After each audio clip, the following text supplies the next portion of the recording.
Trombone Corner podcast, where we feature interviews with trombonists from all over the globe. It's great to have you join us as we talk all things trombone. Brought to you by the Brass Arc and Bob Reeves Brass. This is your host, John Snell from Bob Reeves Brass, along with some help from Noah Gladstone of the Brass Arc. How you doing, Noah? I'm pretty good, John. How are you? You looking really nice today. You too. Who's our special guest today? Well, today in the trombone corner we have Andy Martin, one of my favorite trombonists, a lovely guy and local jazz hero, commercial trombone player and musician extraordinaire, just all around killer person. So really excited to bring his interview to all of our listeners out there. Yeah, let's get right to Andy's interview after a lovely ad read by Noah and some trombone news. It might be different. Oh no, it's not different. All right. Enjoy it. Hello, loyal listeners. This is Noah Gladstone. I founded the Brass Arc in 2010 to celebrate the love and passion for legendary brass craftsmanship. I wanted to share my joy for the best gear and bring it to the forefront of musicians' minds through the development and cultivation of modern equipment, with roots firmly established in the classic designs of the vintage masters. Bob Reeves Brass is a world-renowned mouthpiece maker of the highest quality and has been handcrafting mouthpieces for professional trumpet players for over 50 years. Together, we are excited to bring a premium line of handcrafted mouthpieces to the trombone community, inspired by rare and vintage classics and modernized for the needs of today's musician. Models are available in a variety of sizes, from small and large tenor, bass trombone, euphonium, as well as custom sizes. We also have artist models available, as used by David Rejano, Jay Friedman, and Charlie Vernon. Visit brassarc.com or trombonemouthpiece.com for more information, and remember to follow us on Instagram at the Brass Arc and at Bob Reeves Brass. Back to you, John. I love listening to that ad read, Noah. Did you have a vocal coach, or like your diction is just amazing? I know. It's actually for the nerds out there, it's a Coles 4038 ribbon microphone developed for the BBC. So I hope that you really get those warm tones of my voice. It's not the tools. It's the voice. Oh shucks, It's, I'm blushing. I'm blushing. I almost never get to the interview when I'm listening to these because I just hit Just 15 to 30 recycle seconds back. on my ad read. I love Yeah. it. I love it. I'm so glad that Anything you love that, John. anything new going on at the shop? I mean, yeah, there's always new stuff showing up. I just got a beautiful M&W trombone from Matt Walker out in Wisconsin. It's just an absolutely stunning instrument, and have some new trombones in the works from Steve Shires at Stevens Brass, working on his new valve design, which is very exciting. Should see those kind of early 2024 as he's kind of finishing up his prototype valve. I don't know if I'm allowed to talk about it, but I did, so there it is. It's Uh, on the internet. it's on the internet, and people can get excited. Steve Shires is making his own valve for his new instruments, including a tenor and a bass. So we should have basses early 2024. People that are interested, get to me soon. He is going to do a price increase coming up because just cost of materials and all the things, and unfortunately, that's the world we live in. But he is making beautiful trombones, and they're available at the Brass Arc. So hit me up if you have questions about either M&W's, Stevens, or Marcus Lichter. I have one alto left, and that's it for probably another year. So once those are sold out, you got to wait till the next round. Marcus has got to do contrabass trombones. I think there's 14 or 15 that he's got to make, and sack butts and bass trombones and all sorts of things. So really fun to be able to bring all these, one of a kind, handcrafted instruments from these really special leaders in the field. Glad to have them at the Brass Arc. Yeah, what an opportunity. And I want to mention just a few things. First of all, we just got back from Boston. We have a new dealer out there, Virtuosity Musical Instruments. So if you're interested in trying out the Reeves Brass Arc trombone mouthpieces, you can get them, and you're in the New England, Boston area, you can go to Virtuosity. They have an awesome store there. We were there for 2 days and actually had a lot of trombone players show up and What a try beautiful pieces. shop And it is. It's just an amazing oh shop. my gosh, Amazing yeah. shop. Caddy corner from Symphony Hall, and NEC is around the corner, and Berkeley's around the other corner, and yeah, just an awesome location. Steve Vibrant Johnson. and energetic, and just Yeah, great guys there, and definitely check out Virtuosity. they have cold brew on tap. Cold I brew had so many coffee, the not first day. cold brew beer, unfortunately, right? Yeah, But But Uh, yeah, I on my first day there, I was doing valve alignments, and I didn't even have the shakes. My body was just vibrating. I had so much cold brew. I I'd never love it. experienced I anything love it. like that. I think And they Bob just got an Reeves Brass espresso. needs to get a cold brew on tap, I think. We're working on that. We're working on that. So yeah, shout out to the guys at Virtuosity. And again, if you're in that area, feel free to stop in and check out the Reeves and the Reeves Brass Art trombone mouthpieces. Um, we are going to most likely in November go to Dylan Music out in New Jersey. So any trombone players out in the New York, New Jersey area, we don't have the exact dates for that yet, but that'll likely be around the Veterans Day weekend in November. So make sure you check us out on, follow us on social media so you'll know because we'll have all of the Reeves brass arc mouthpieces there, as well as the 300 trumpet mouthpieces. But who cares about those? And then one last thing I want to mention: we just got our shipment of guard bags. Those awesome cases. Mostly we got trumpet bags. But we did get a good selection of the trombone cases. So if you're in the market for a new trombone gig bag, we have some tenor and some bass trombone bags, as well as Robert Coombr made sure we ordered some alto trombone cases as well, because you need to protect those as well. So those are all up on the website at bobreeves.com. That's all the news I have. Noah, you good? I'm good. Let's get to it. Let's get right to our interview with Andy Martin. Well, joining us in the trombone corner today is Andy Martin, world-renowned jazz trombonist, studio player, and just great guy. He had a stellar career, obviously, started very young from a musical family. He's renowned for his roles as a lead jazz trombone player, soloist in a lot of the LA big bands, Gordon Goodwin, for example, Tom Kubis, Bill Holman, Jack Sheldon, the list goes on, Quincy Jones, etc. Worked with Jerry Hay and all the wonderful things. So we're really excited to have Andy Martin in the trombone corner today with his interview. All right, we are so excited to have in the trombone corner with us today Andy Martin. Andy, thank you for joining us. Thank you. I appreciate it. Yeah. Awesome. Well, let's talk about the trombone, and if we can start talking right at the beginning. How did you find the trombone, or did the trombone find you? I think a little of both. I believe I started out on trumpet. Don't hold that against me. I'm sorry about that. Hey, hey, But I played for 2 years in school, and that's a good place to start. yeah. So I started out in the fifth grade playing trumpet. I wanted to play drums, but my dad said we're going to hold off on that for a while. My dad's a music educator, so that's kind of where I got started. He's a trumpet player himself, um, and so my oldest brother played trumpet, and my middle brother played clarinet. And so they said, "We'll choose an instrument." And I thought, "Well, how about clarinet?" You know, and they said, "No, you're too. You and your brother are just 1 year apart. So let's go with something else." I said, "Okay, trumpet." So I played trumpet for 2 years, and then I got to junior high school, and I was in the trumpet section. I just noticed the trombones just sounded great in my school, and they were really all excellent players. And I thought, well, geez, I want to play that. And so that previous summer, actually, my dad had a friend, and he said, "Hey, Andy, you want to try this trombone?" I got this trombone. I said, "Sure, I'll give it a shot." And so he taught me that each valve combination correlated with each slide position. So he taught me the B flat scale, and I thought, "Hey, I can do this." And so we put the trombone back in the case. And when I got to school, I heard this trombone section, and they were excellent. And I just thought I love the sound of the instrument. And I asked my dad if I could switch to trombone. He said, "Fine." And so I was off and running then. I wasn't really all that good on trumpet. And then trombone just seemed natural. I don't know why, but it just seemed natural to me. And I joined the trombone section. We had a 3 year middle school. And I was first chair by my second year. And then I went to high school and had some success there. Me and my middle brother were in the jazz band together, and we were winning some jazz festivals and stuff with competitive jazz festivals. And yeah, and that was all in Long Beach, California. So they had really good music programs in the schools, really good educators. And my dad set me up with a good trombone teacher that was from Long Beach State, where my dad taught. I'll think of it, and it'll come to me like 2 minutes down later. Okay, so anyway, he set me up with a great trombone teacher, and then I started. Rick Hahn was my other teacher in high school, and he got me.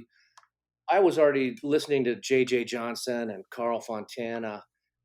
My dad got me some records, but then what I didn't know what about was Frank Rossellino, and my teacher Rick Hahn was friends with Frank, and all of a sudden I heard him, and it was like, oh, this is a whole new thing. Him and Fontana were my idols from that point on. So I just tried to sound like them as best I could, and then just I kept on studying with another teacher named Charlie Shoemake. Um, and so that got my jazz chops going, and right out of high school. So I immediately had my three idols in place, and I just kind of devoured anything trombone from that point on. I got out of high school and I had no, um, what would you call it? I had no foresight. I just started practicing a lot, and I went to Long Beach State for a brief moment, played their jazz band, and then all of a sudden, an audition at Disneyland came up, and I won the audition to play in a Dixieland band at Disneyland for a couple of years, which is wonderful. It was a great experience. The band was called the Jazz Miners, as in young folks. All great players, all strictly Dixieland players. So they I really had to switch gears. And the night before the audition, I just I called up and set up a time for the audition the next day, and they said this is the last day for auditions. And I asked my dad, "What do I do? It's Dixieland, you know?" He said, "Well, here's a Jack Teagarden record that I have, so listen to him, and try to get the idea of what the trombonist's role is in a Dixieland band." So I I did kind of listen to that, and just got an idea, tailgate style, and went in um, to the audition and kind of dumbed down my thing, and played tailgate style. And I guess I was convincing enough to get the job, which was a great thing because it really taught me a style of music that I didn't really have any experience playing, and I had to adapt right away. And I had to learn 500 tunes that they all knew by heart. Um, and I just, what I would do is we would be on set. I'd listen for the tuba note, the bass note, and I'd listen for the banjo chord. And I had about four chords to choose from. It was either a major chord, a minor chord, a dominant seven chord, and an occasional diminished chord. So that's all I had, all I had to listen for. So it got my ears to be developed quickly. And so I was able to, and I could relate. Okay, we're going to play this tune, but that's like this bebop tune. You know, this bridge is like that tune, and so I just kind of put it all together pretty quickly as far as how the tunes related to the tunes I knew in the bebop style. And so I slowly slipped in more chromaticisms, which really wasn't stylistically correct and stuff. But anyway, I had a great time playing in that band. It was awesome.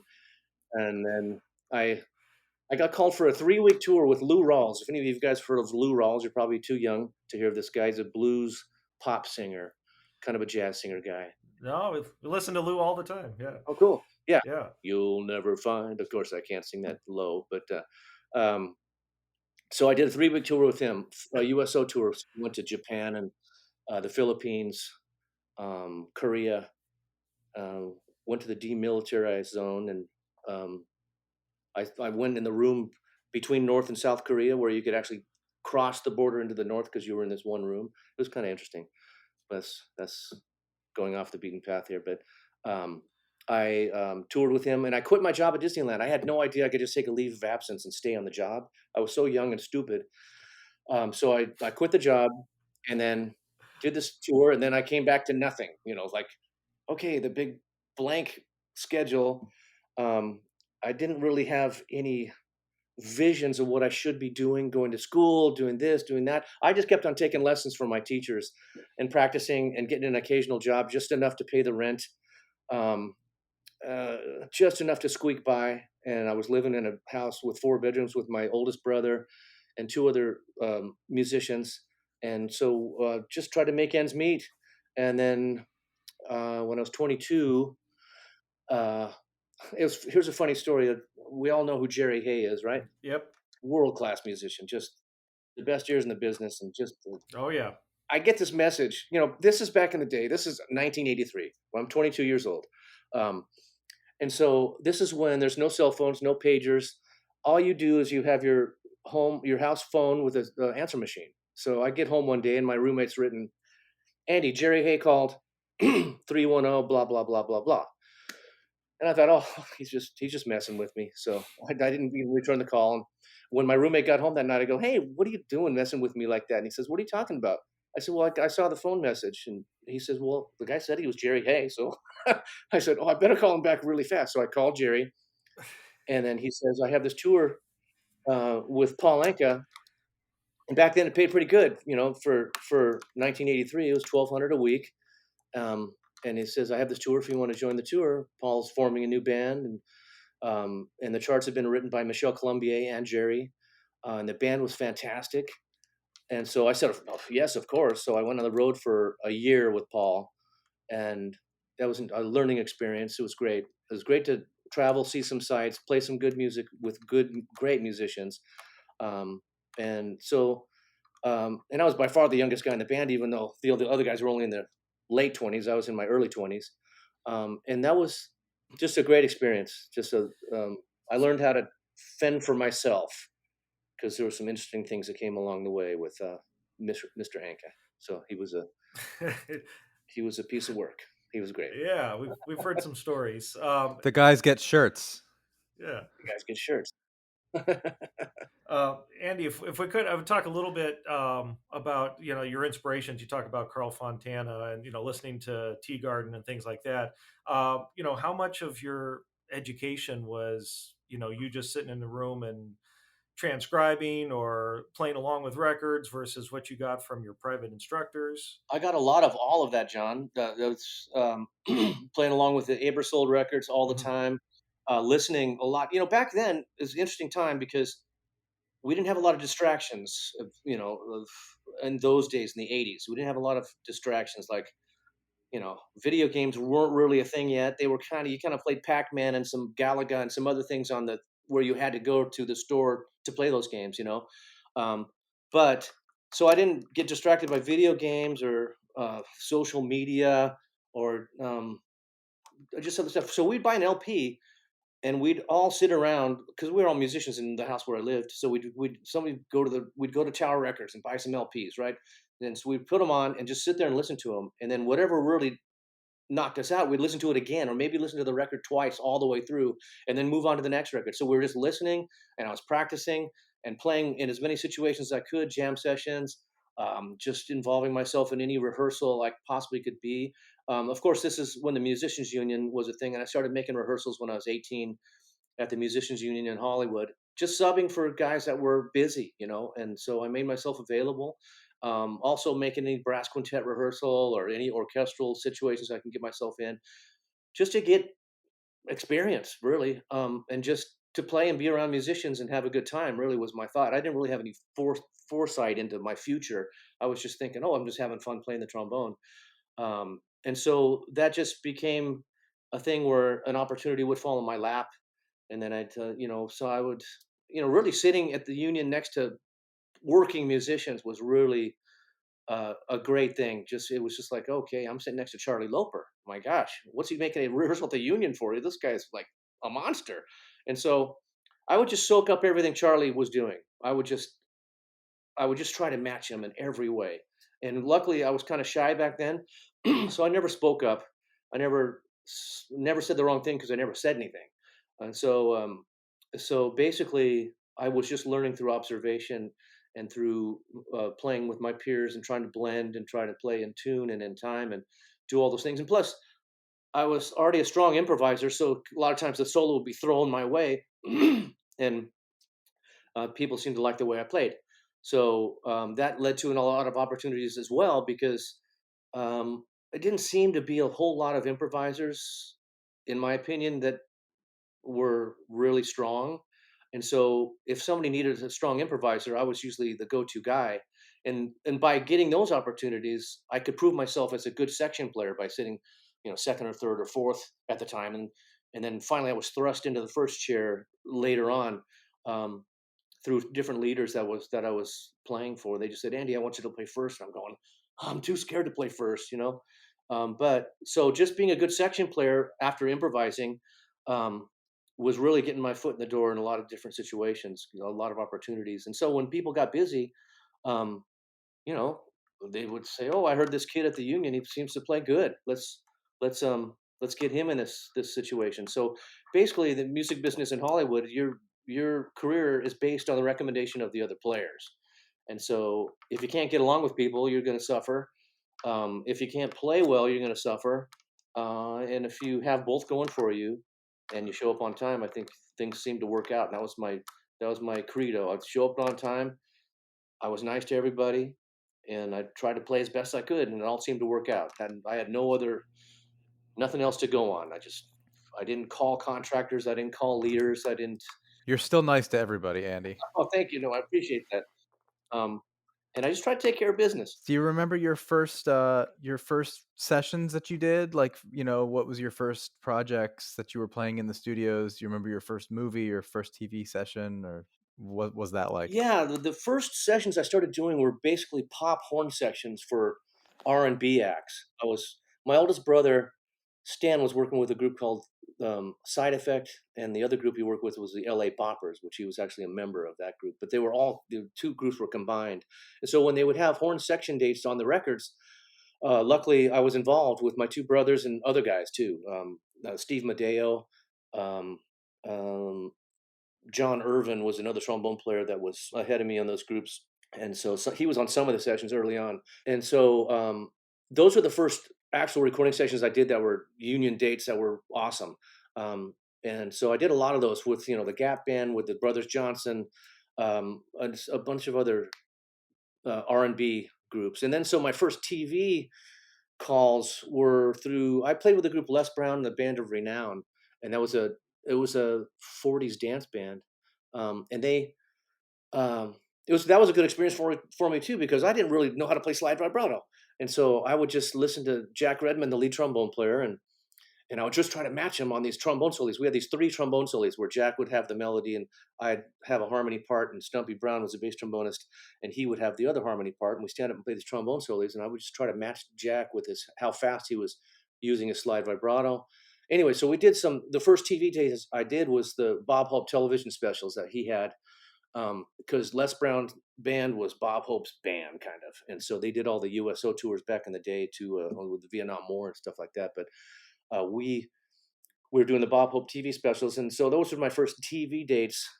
And I remember that was the first time I was ever late to a session. It was like, I lived down in Long Beach, and it was super rainy one morning, so I left with what I thought was a good amount of time to get there early, and the freeways were just not moving. It was pouring rain, and that was a very good learning experience for me. It's like, so I walked in about 10 minutes late, just tail between my legs. I just slithered down in my chair, tried not to be noticed as best I could. And then from that moment on, I was never late. it was humiliating anyway. So my first movie call, I can't really tell you, but my first movie call was I think a movie called Wild Bill, and there was a lot of brass players on there, and we were playing this Western. Can't remember who starred in the movie, but I remember Malcolm McNabb was there, and Charlie Loper, Dick Nash, Bill Reichenbach, Phil Teal. All my idols were there. They were there. I was like, wow, I'm sitting in a room with these guys playing, and that was quite the experience. And I was so nervous. And early experiences playing on movie dates was interesting, because I would see string players and I would get nervous just watching a violinist walk in the room. Be like, oh man, I'm never around these people. I don't know who they are. And I knew some of the brass players. I knew some of the woodwind players, because they'd use doublers back then. So a lot of them were saxophone players doubling on flute and clarinet. Times have changed to where now they're pretty strict, straight classical players. But so I knew some of the woodwind players and I knew some of the brass players. I didn't know all of them. But then I remember people like, there's an oboe player named John Clark, who just walked up to me and just said, "Oh, Andy, it's so good to see you here. This is great. You're here." And I was just frightened to death, and I was intimidated. And so just having a guy, the prominent musician like that, come up to me and tell me that he's glad to see me there and welcome me into the session, that was a big relief. And also, but Vince DeRosa came up to me on another date. "Oh, Andy, great to see you here."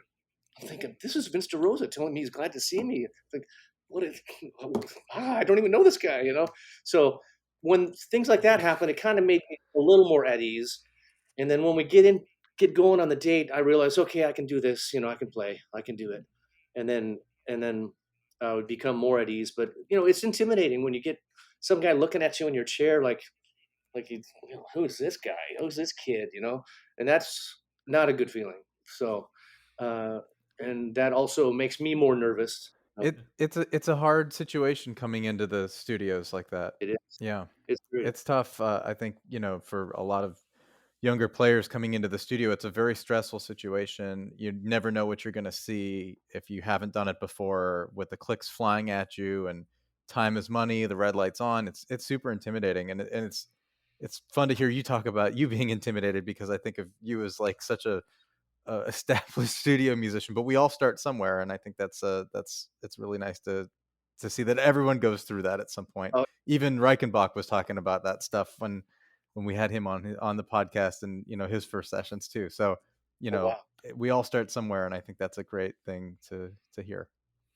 No, thanks. No, it is a good talking point because I was completely intimidated. It was really hard, and those few moments really put me at ease. And then it took years and years and years to go by where I felt like finally when I walked in the door, people were, "Oh, Andy's here. It's going to be good," And then, but that took a long time for me to get a feeling where I wasn't nervous walking in the door. It took a long time.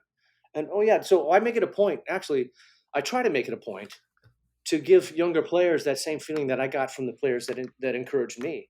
One, we talked about Carl Fontana a little earlier, and he was completely encouraging. He was such a good guy. He was just a relaxed, humble, badass player. And when I got a chance to record with him and play with him, in fact, my first session was him was with Louis Bellson's big band. So I was 24 years old, I believe, and he was sitting in the third chair. I was sitting in the second chair, and Bob Payne was playing first trombone, and a great bass trombonist named Dana Hughes was playing the bass chair. He passed away at a young age. Unfortunately, he was just a sweet guy. And so, so there was a record that Louis did where they played some sextet cuts that Carl was involved in. It was Pete Christlieb and Connie Candoli and Carl Fontana, and the rhythm section, which is Dave Stone, I think Ross Tompkins, and Louis Bellson. And so they did. So I listened to them rehearse. I got to meet Carl, Jeez. and he was so nice. And just listening to those guys, Pete Chrisley and Connie Candoli, my God, these guys are just music just flows through them. Is all I can say. And Carl, there's no effort involved in their playing. And so finally, we get to the big band rehearsal and gig.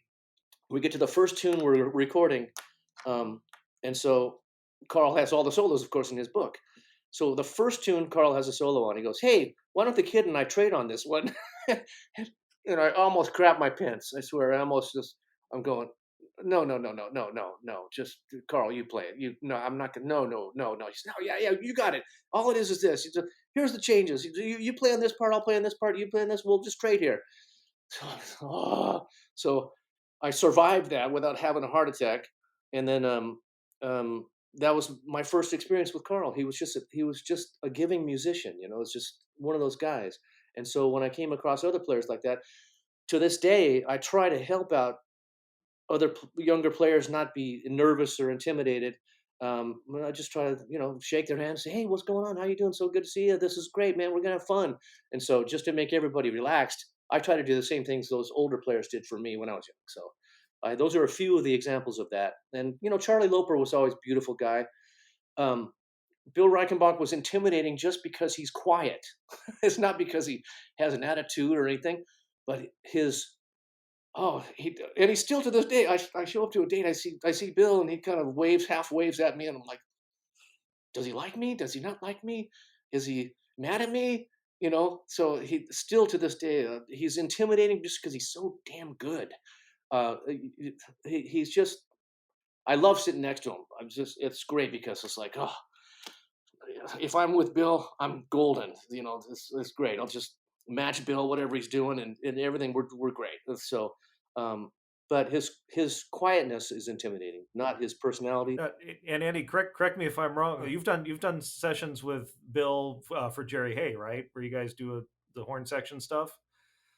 Oh yeah, with Jerry, yeah. So we've done quite a number of things together. Whenever there's two trombones, I seem to be the extra guy thrown in there, because Bill's the number one call there. And then there was times when Bill just couldn't make it; he's just too busy, and I would be there. It's just one of the first times I played with Jerry Hayes horn section was an eye opener. just it was I believe, well, just four of us. It was Dan Higgins, Gary Grant, and Jerry and me, and so I just noticed from the first notes the the notes are just flying out of my horn because it's so in tune and so tight, and it's like it made it so effortless to play with these guys. I'm thinking, oh, this is what it's supposed to be like. I get it now.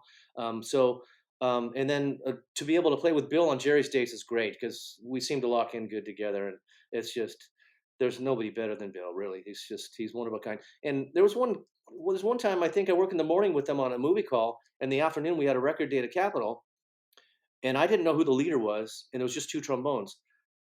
And I can't remember the leader's name, but I realized, okay, this is Bill's account. So, and Bill always sits on the bass trombone chair. He always sits on the low chair. But I showed up thinking maybe I shouldn't assume anything here. Let me just put my horns in the corner and wait for Bill to show up. So sure enough, Bill shows up, and I go, I'm assuming you're first, right? He goes, oh, whatever. And he sits first, and I go, great, okay, good. I could sit next to Bill playing second. And he played the living daylights out of every note on first trombone. And I didn't have a whole lot of experience playing with him when he's playing tenor, except for on the Jerry Hay dates once in a while, you know. Um, but he's playing tenor and killing it. I mean, just absolutely. I'm thinking, this guy, what is with this guy? The only other person I've ever heard that could do both so well, played like tenor trombone lead and do all the low chairs, was Lou McCreary. There's another experienced veteran musician that was super nice to me. The first time I met him, he was subbing on Les Brown's band.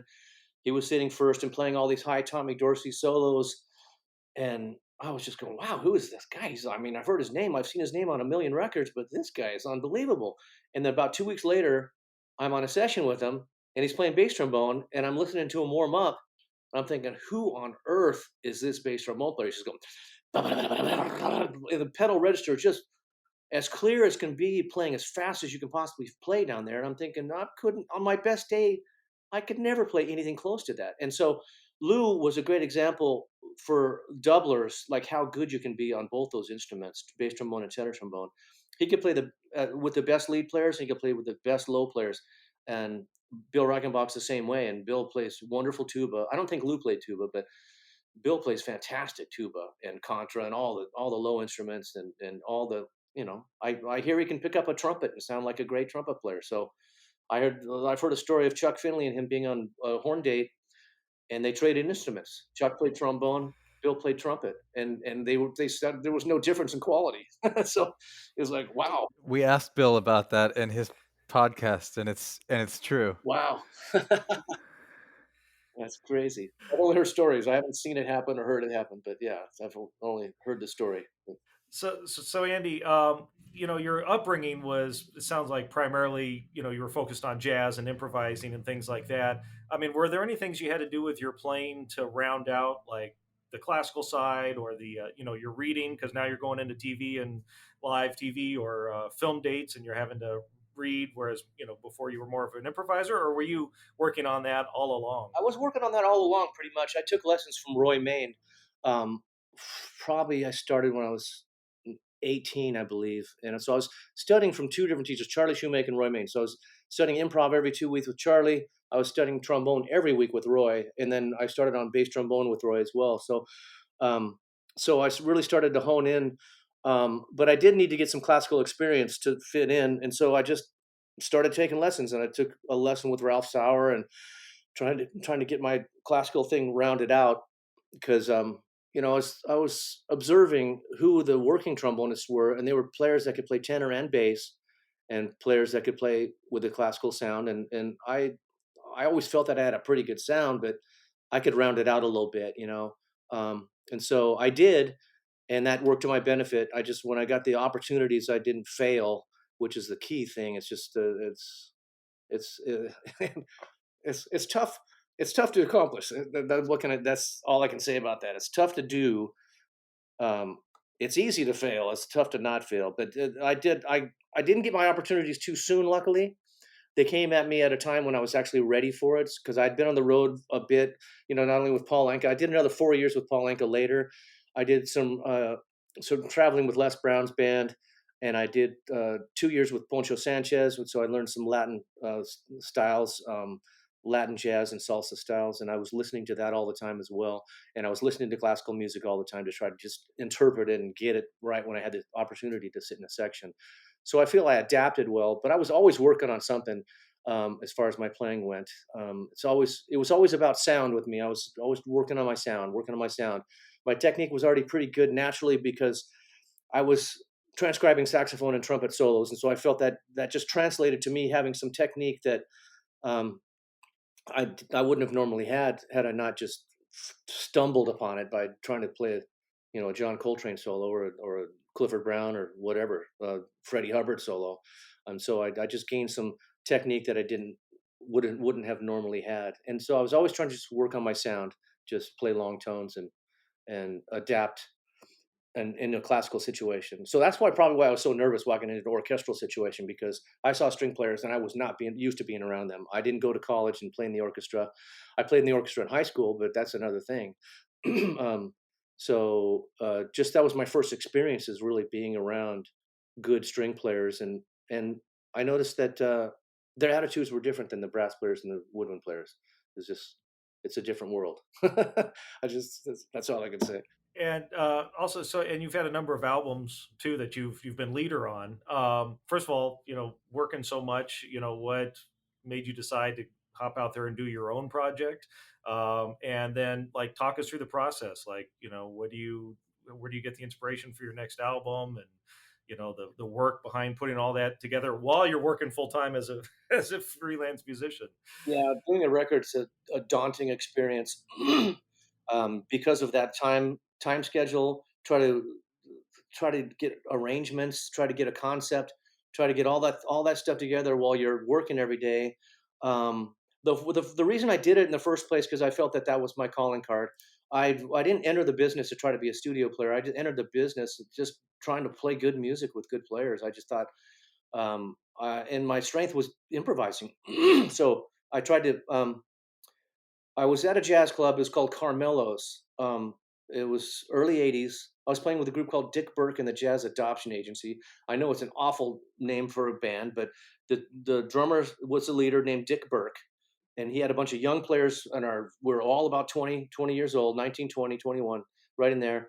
And so he formed a band that emulated the music, kind of like Art Blakey and the Jazz Messengers. So we had three horns out front, three rhythm, and we were all young cats. Bob Wackerman was the bass player, Keith Saunders was the piano player, Jim Seeley was the trumpet player, and Steve Rosenblum was the saxophone player. And so we got some good experience playing in jazz clubs at a young age when we were underage, actually. And so Chuck Niles was a jazz DJ in Los Angeles back on the there was a jazz radio station, and he was the main DJ. He was this older cat. He went to the jazz clubs every night. I saw him every time I was in a jazz club. He was there smoking cigarettes and having a taste and listening to jazz. And he knew so much. And he pulled me aside. He said, Andy, what if you want any notoriety, you have to make a record. And so and I think you're made for that. You can do it. So I thought, okay, let me make my own record. So I made a record. It was I haven't ever listened to it since I made it, I think. So it was just, I had a friend write a chart here, a friend write a chart there. I wrote a chart. It was this mixed bag of stuff. Some was kind of like fusion and some was straight ahead jazz. It was too mixed up to be played on the radio. They were scared of the fusion stuff, the jazz station, and the fusion records were scared of the jazz stuff. The fusion stations were scared of the jazz stuff on the record. So it was just too much of a mixed bag to get any kind of footing in the record world. And then so along the way, I had another guy approach me to make a couple of records. His name was Dick Bank, and I made a couple of straight ahead jazz records where he was a producer, which was interesting. He had a better concept than I had because he made a record. Okay, we're gonna do honor Frank Rossellino with this record, and you're gonna play a lot of tunes that Frank played. Take Me Out to the Ball Game and different things that Frank had recorded in his career. And so I did that record, and that it was a good record. But when you're not the producer, it's his record basically. So he chose the tunes, he chose the arrangers, he chose the amount of choruses you're going to play. So he kept everything in this tight little package where we're doing 4-minute tunes or 4.5-minute tunes, so it'll get some airplay on the jazz stations. and which is a good idea actually. We're not playing 12-minute versions, well, like I did with Carl Fontana, where we're blowing chorus after chorus after chorus after chorus, and so it turns into 10-minute tunes or 12-minute tunes, and it's kind of loose, and it's a live record. This is more, tightly contained. Okay, you get a half a chorus here, and the piano player takes a half a chorus, and then we're going to play the last 8 bars and take it out. And so those records were good. I think they're good records, but they weren't tunes that I would have chosen for the most part. There were some of them were, but he had total control. And I've done other records where I was in charge, and I wouldn't call myself a producer, but um, I did another record that was another too much of a mixed bag thing. It was called The Project, and I had a British friend named Vic Lewis, which was very instrumental in my career. He just promoted me. He got me to Europe to do some things with the Metropole Orchestra, that was my favorite record of all time that I've done. It was actually 2 radio broadcasts separately that we did 5 tunes a piece.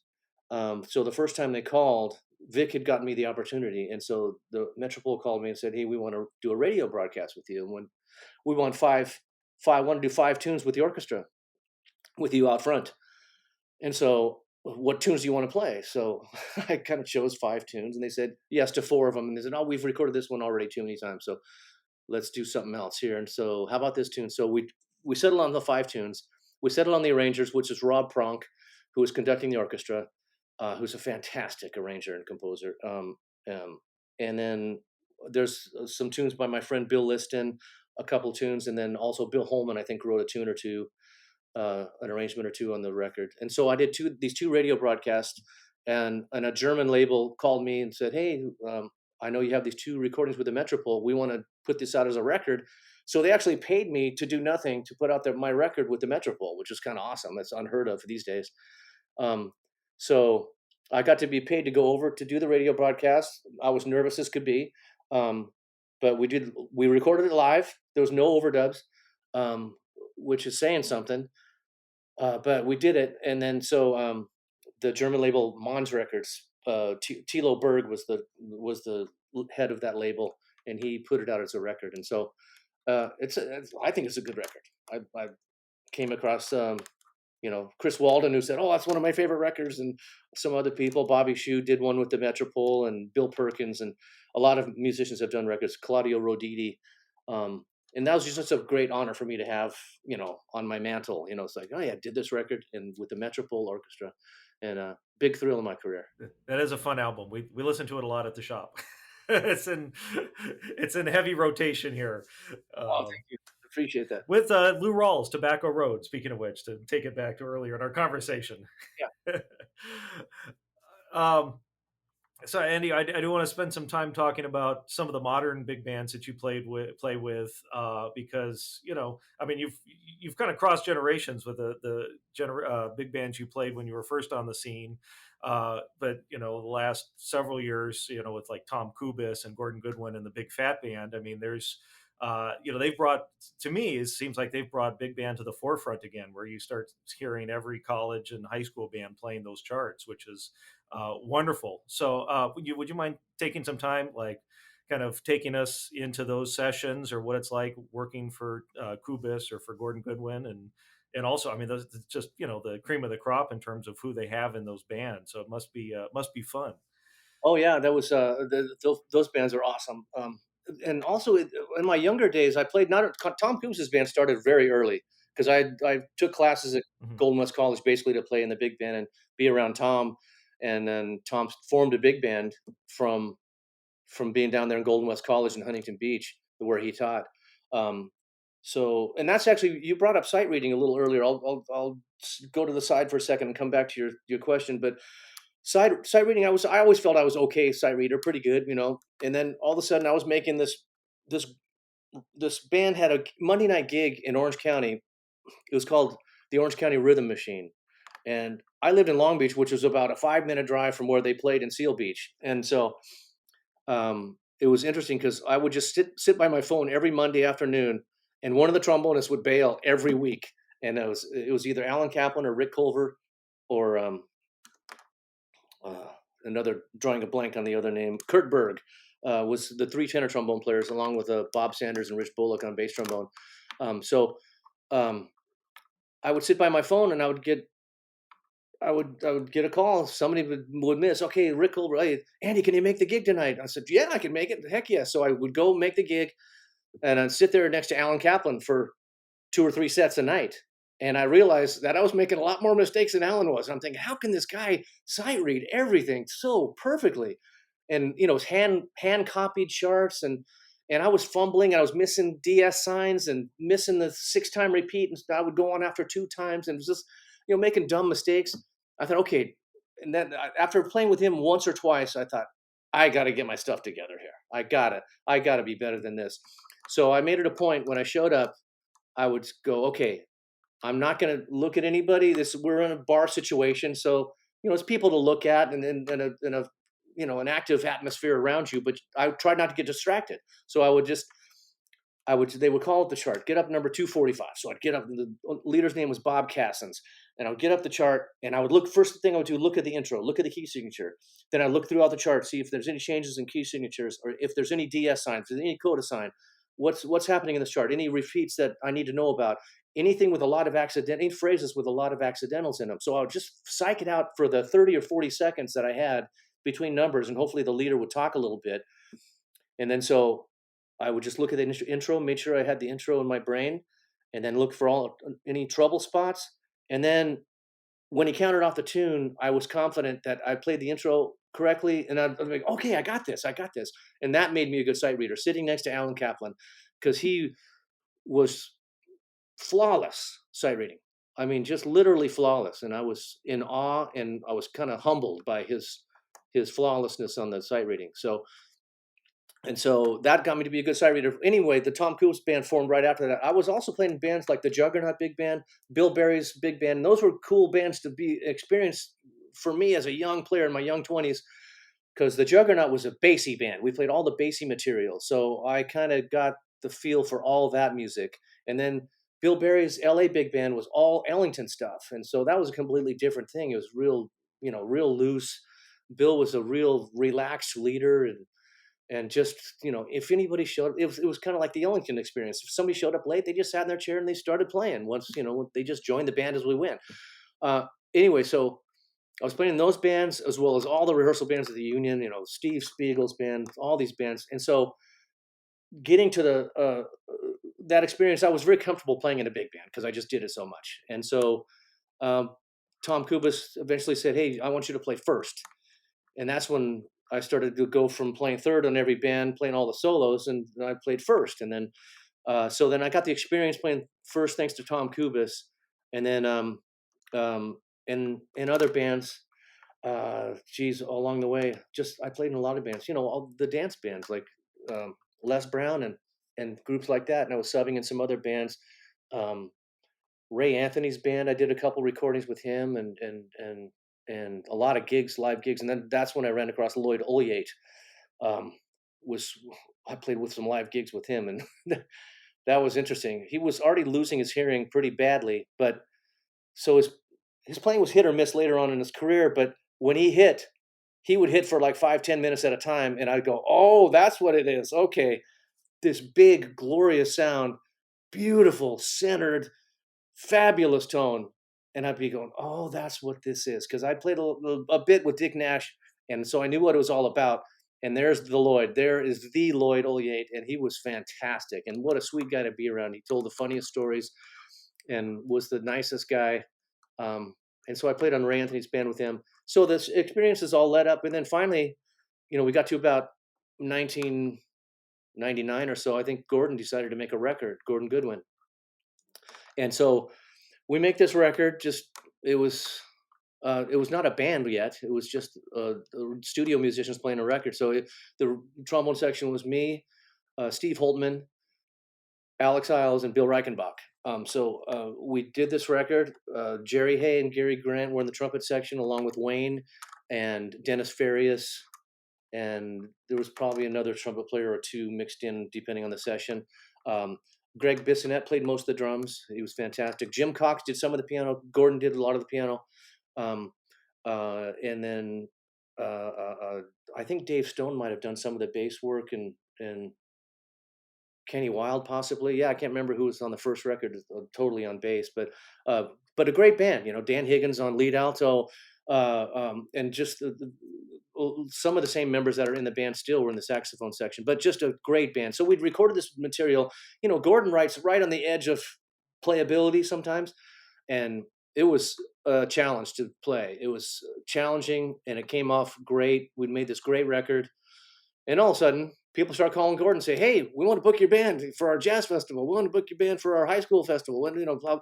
So he starts going, "Well, hold on here. I didn't really have this in mind, so I got to start, like making a list of band members and then seeing if they can go on the road and make a 3-day trip to the Midwest or whatever it might be." So he formed the band. We started doing these educational outreach gig type things where we'd maybe do clinics and a concert, and it was great. It was going over just great with the high school kids and with college kids too.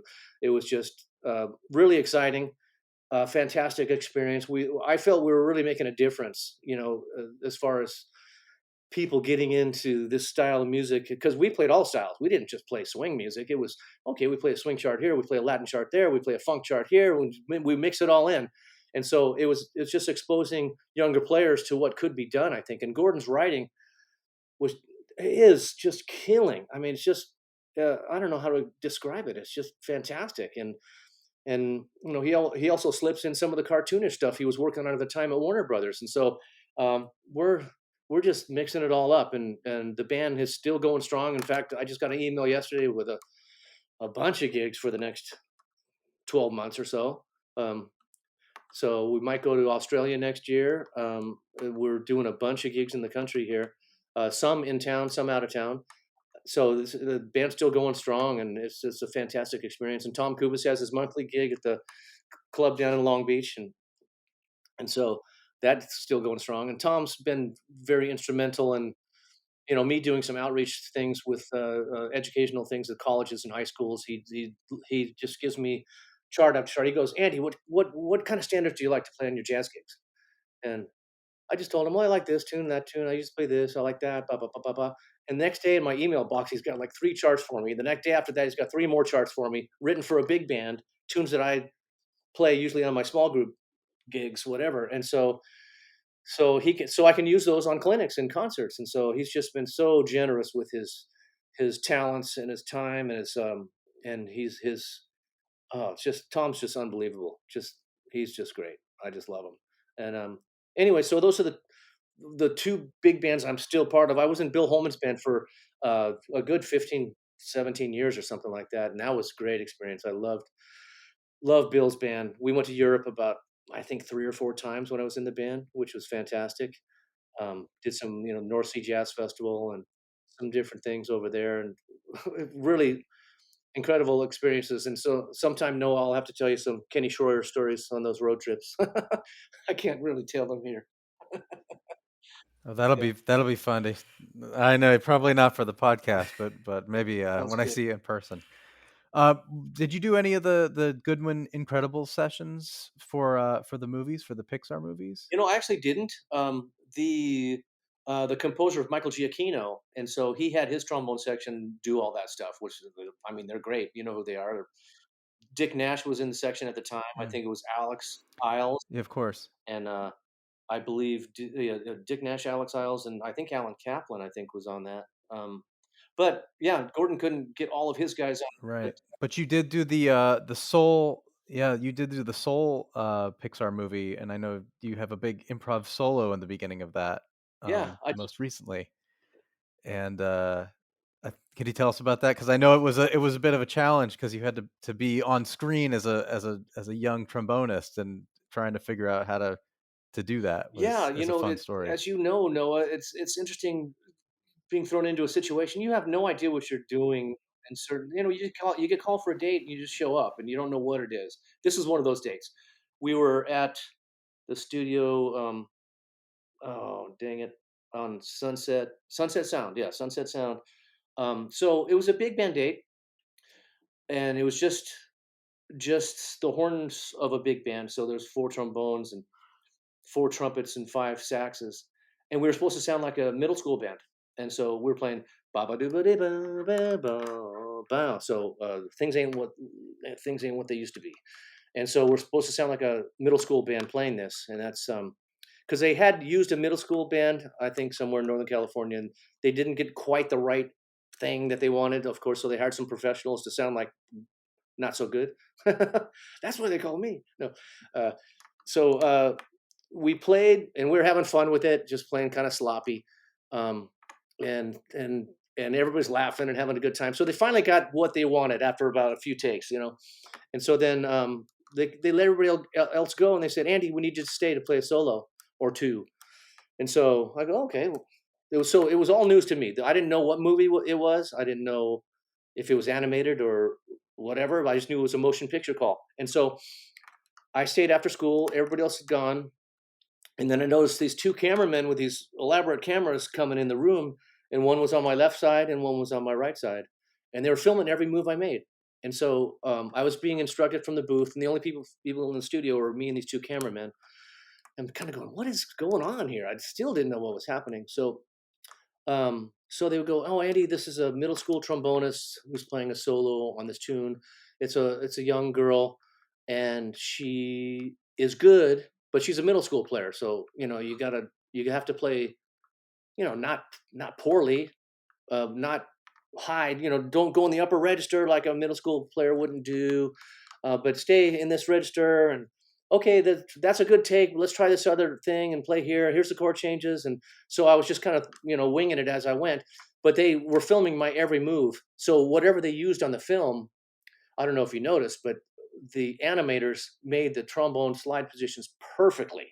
They were. I mean, even when I went to seventh, I went down to B in seventh position, and probably a girl couldn't reach seventh position, but they nailed every slide position, every movement. So they got my general um, arm movements and body movements basically integrated into the young woman's playing, and they did a meticulous job with all the instruments. The alto saxophonist, the piano, bass, and drums. They got it meticulously perfect, and I really have to put them up for their thought to detail with that movie. And so still didn't know. I left the studio still not knowing what it was. And then actually Alex Isles called me and goes, dude, did you play on this movie Soul?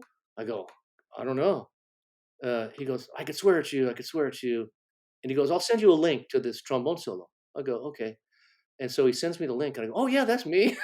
So I still didn't know what it was and what the movie was. And so finally, I saw the movie, and then I was just I'm so stupid sometimes. My wife gives me grief all the time. It really came out. It really came out great. Yeah, it really came out great. I think they did such a good job, and it was nice to see all the accolades for you online because I think you really just kind of nailed it. It was good, but middle school level, but like obviously talented middle school level, and it was just it really for trombone players. I think when we heard it, we were like, wow, this is really you nailed it. So um, Oh, thanks. cool, good stuff. I do want to talk about some of your equipment because I know you have your own Yamaha trombone that you designed that you play, and I'd love to talk through what your mouthpiece setup is, and because we have a lot of listeners that are into equipment like me, so uh, so I'd love to just kind of know about your setup and what you play, and tell us about the process of developing your Yamaha and all that stuff. No, cool. Thanks, Noah. And yeah, I play obviously Yamaha trombones, and I have a euphonium as well.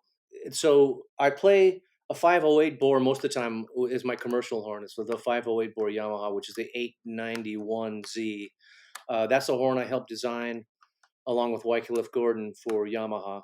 And I also helped design the 697.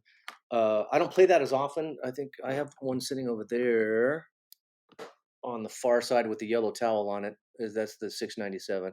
And I have my Yamaha bass trombone in the front on the stand. And my wife was so cool to make these things where they can just sit on the wall, so I can just grab them and play them whenever I feel like it. And here's my 891Z right here. And so basically, I was playing King 2Bs and Jigs 2B for a while, and Yamaha approached me and said, "Hey, we'd really love it if you play our instruments." And I said, "Well, let me give it a shot. If I like something, I'll definitely be on board if I like what I'm playing, you know. So they had me over. I went to Wayne Bergeron's house, and they had 7 trombones for me to try. And so uh, I tried each horn, and then we started Frankensteining the horns together. We would use one tuning crook on one horn, we'd trade a slide into another horn, and we just put something together. And finally, there was something that really worked for me, that really played free and easy, and we chose this one horn. And so they gave it to me, and I started playing it. And then so they approached me about designing the horn, the 891Z, and basically. Like I'm a designer. All I did was play the horn in their atelier in Buena Park, and I would just play the horn for 2 or 3 people, one being Bob Malone, who brought over a couple of Japanese designers from Japan. And so they would listen to me play and take notes. And I would play basically the same exercises on each horn I would play. And I would just be rotating stuff. And okay, try this one, and try this combination, try this. And so I would play, and they would ask me what I was feeling when I played it. And so it's not like I have any knowledge of, you know, equipment, but I just would play for them, tell them what I liked and what I didn't like, and then they would listen and tell me what they liked and what they didn't like, and then we just went with it from there. And so after going to the atelier, I think in probably 6 times in every week or so, you know, to try different stuff, we finally settled in on the 891Z. And my tuning, excuse me, my lead pipe is different than the one like Wycliffe came up with.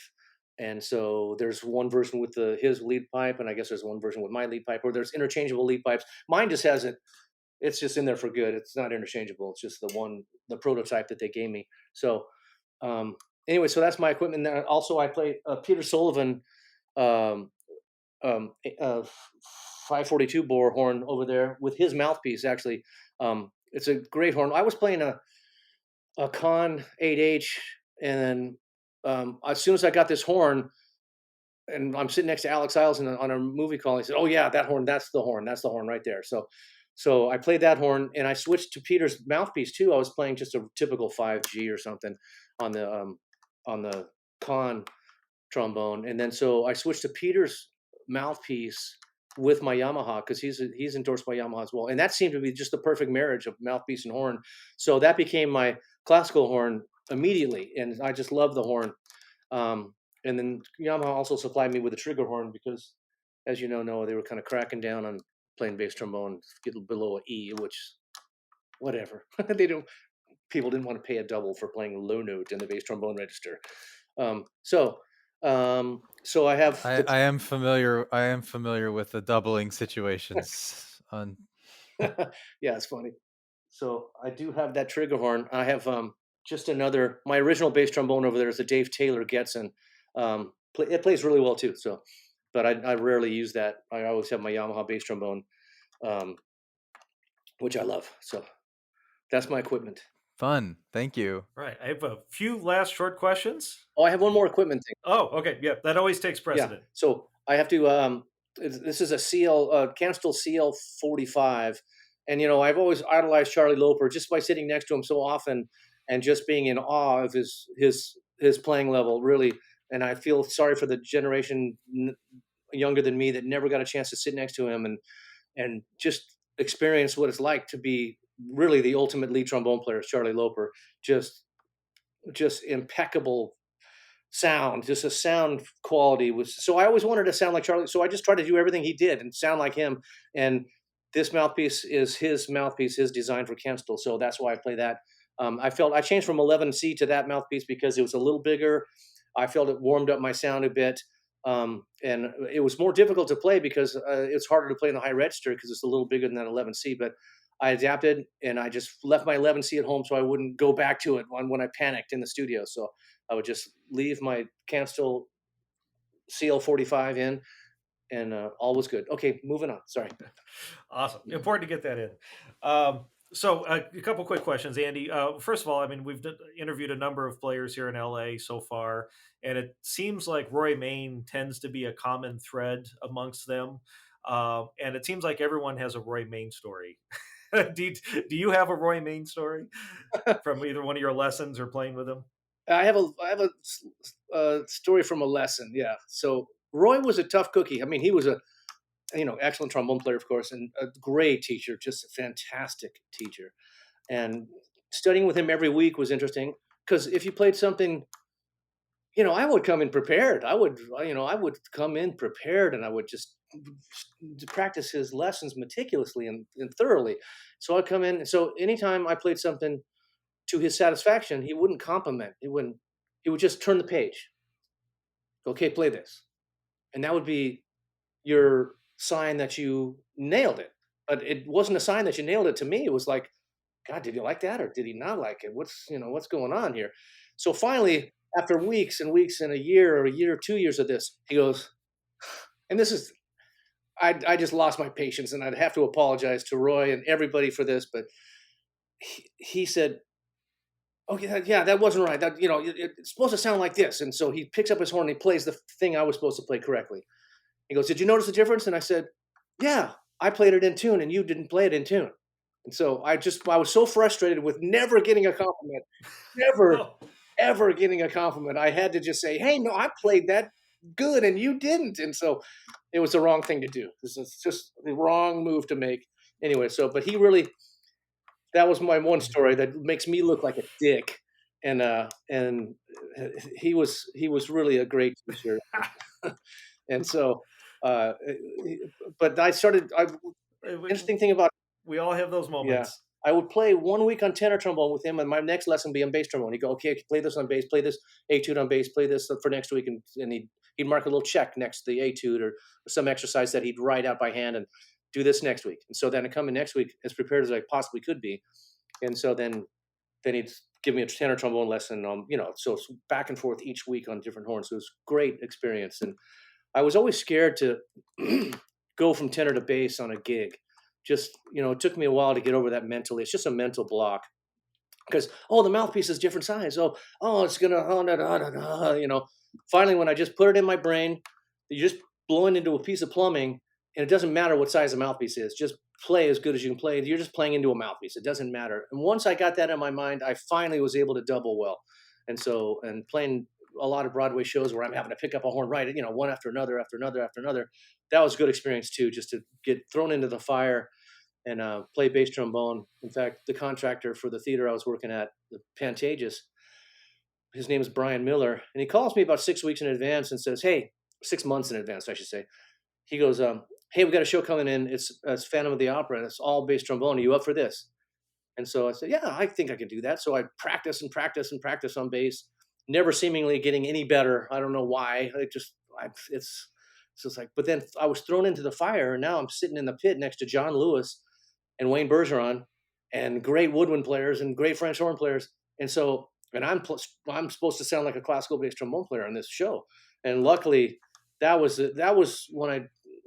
another hurdle I got over when I realized I could do this. I could play bass trombone and I could do it convincingly.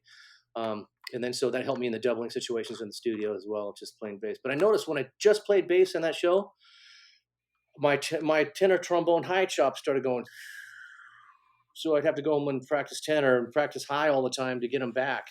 And so it's always a balancing act playing different styles and different gigs, and you really have to practice what you're not playing all the time, So it's an interesting balancing act. Yeah, which actually leads right into my next question: is do you have a daily routine, and is it set in stone, or does, like you said, I'm kind of assuming that it changes, depends on what your gigs are like and what you're used to, that sort of thing.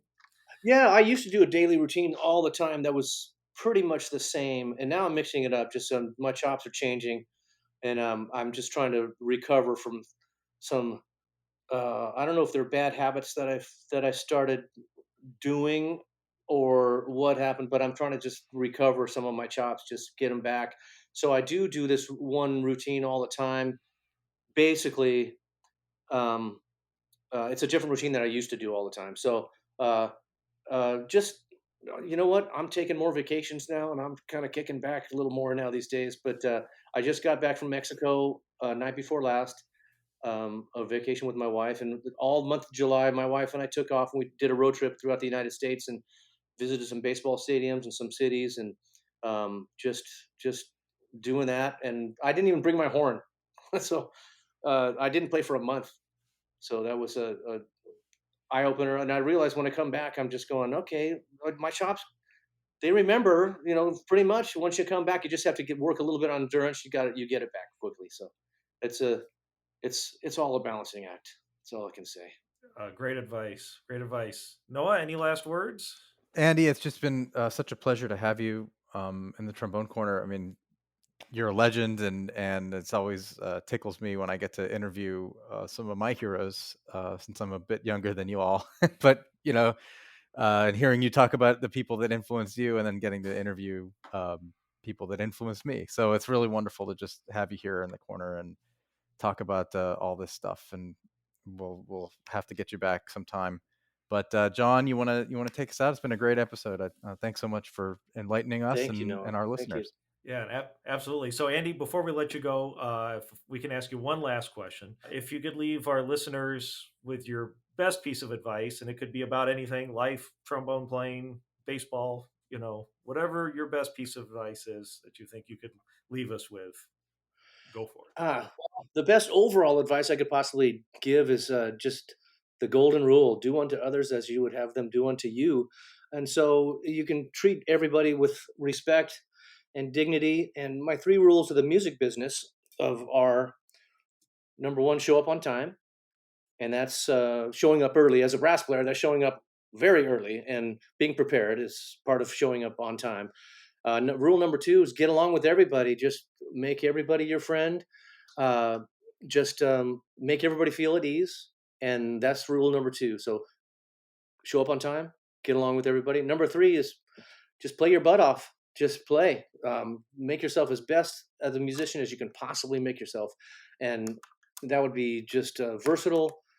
You need to stand out in some way, shape, or form, and those are my three rules of the music business: on time, get along, and play your butt off. And so, if you do that, I think all succeeds. You'll succeed in life, and if you treat others with respect, I mean, we can get rid of all this hatred in this world, and that would help out everybody. When you're driving, somebody cuts you off, just say, "Okay, you got it, no problem." I noticed that in Mexico, they don't get. There's no road rage in Mexico. Everybody's just like, "Okay, whatever." So you learn stuff from different societies and different places. But anyway, so if that's any advice, that's some advice I can give, I guess. That's absolutely wonderful, and I'm thankful. So many years ago, you decided to switch over to the trombone section. It's wonderful choice. So Andy, absolute honor. Bringing it around. Yeah, Thanks, John. All absolute right. honor to have you on, Andy. Thank you so much. Thank you, John, Noah, Preston. Thank you. So fun having Andy on, and yeah, I have to pinch myself again about trombone players that have worked with Jerry Hay, but so many takeaways that he talked about, both about coming up as a musician in a musical family, but kind of the human elements. I remember when he mentioned that the first time he worked with Bill Reichenbach, and I he was know. he was nervous I because remember Bill the first does. time I worked with Bill Reichenbach too, and I was nervous. So, uh, you know, he just sat there, he didn't say much. And, he's I mean, we had him on and he's such a nice, warm guy. So it's just hard to think about going into a session with him sitting there and everyone being nervous to play with him. But, I mean, he is imposing as a player. he's just Um, so good, but so is Andy. So, well, that's it. And I was going to say, so it's like, the torch passes on, because I'm sure there's young players that sit in the big band with Andy and, oh, for sure. For have the sure. same thing, even though For he's the sure. nicest guy in the For world. sure. But yeah, so much great advice too about, I mean, not just the studio playing, but playing in big bands and the reading. And so awesome. Again, thank you, Andy, for spending your morning chatting with us and sharing your stories. We have a lot of great guests coming up, so make sure you hit that subscribe button. Coming up next episode, we have Brett Baker, right, Noah, coming from Brett across the Baker. pond. Yeah, from England, with the Black Dyke Band, and Michael Rath, artist and composer, entrepreneur extraordinaire. Really excited to have Brett in the trombone corner next, and looking forward to sharing that episode with everybody. Awesome. Well, thank you all for listening. Be sure to hit that subscribe button. Like we said, leave us a 5-star review. Again, if you have any comments or any guests that you would like to hear on the Trombone Corner, We have a master list of people we're reaching out to. So you can email me, john@bobreeves.com. That's probably the easiest. And yeah, let us know who you'd like to hear on the Trombone Corner. But until next time, let's keep on sliding.